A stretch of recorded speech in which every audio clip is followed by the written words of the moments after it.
बिहार विधानसभा चुनाव 2025 का रन अब गर्म हो गया है। हर दिन नए मोड़ सामने आ रहे हैं और इस बार चर्चा के केंद्र में है लोक जनशक्ति पार्टी रामविलास के अध्यक्ष चिराग पासवान। चिराग ने ऐसा दांव खेला है जिससे बिहार की राजनीति में नया भूचाल आ सकता है। दोस्तों नमस्कार, यह हमरा बिहार और मैं हूं आपके साथ दिनकर राणा। चिराग पासवान ने साफ कर दिया है कि उनकी नजर सिर्फ चुनावी जीत पर ही नहीं बल्कि सत्ता के केंद्र पर भी है। उनका बड़ा दाव है अपने सगे बहनोई और जमुई के सांसद अरुण भारती को विधानसभा चुनाव मैदान में उतारना और उन्हें डिप्टी सीएम बनाना।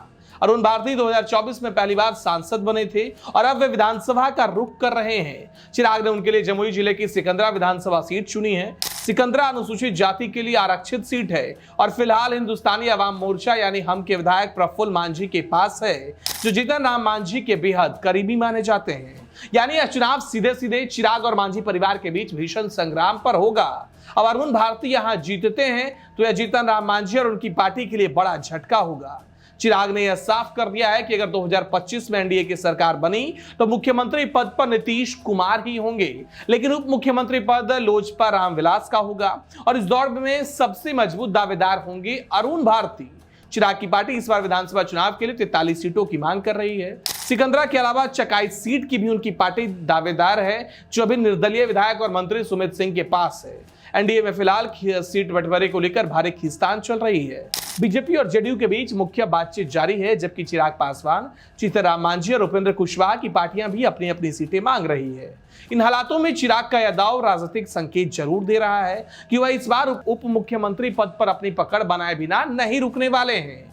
अब अरुण भारती खुद भी सोशल मीडिया पर सक्रिय हैं और लगातार अपने समर्थकों को संगठित कर रहे हैं। वे कह चुके हैं कि लोजपा अकेले चुनाव लड़ने का दम भी रखती है।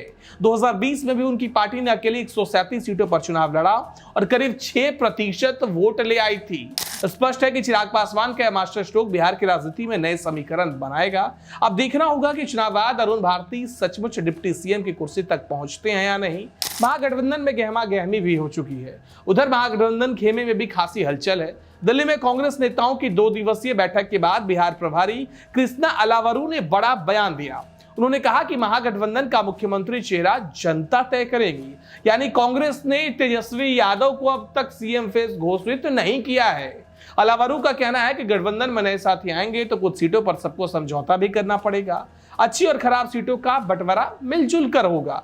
हालांकि आरजेडी और वीआईपी मुकेश सहनी की पार्टी पहले ही तेजस्वी यादव को सीएम फेस प्रोजेक्ट कर चुके हैं, लेकिन कांग्रेस के बयान ने राजनीति को उलझा जरूर दिया है। उधर पूर्णिया के सांसद पप्पू यादव ने भी कहा है कि मुख्यमंत्री कौन होगा यह जनता तय करेगी। उनके मुताबिक विधायक अपने अपने दल का नेता चुनेंगे और फिर गठबंधन मिलकर सीएम का फैसला करेगा। लेकिन आरजेडी के प्रवक्ता मृत्युंजय तिवारी ने साफ कहा कि किसी तरह का कोई कंफ्यूजन है ही नहीं।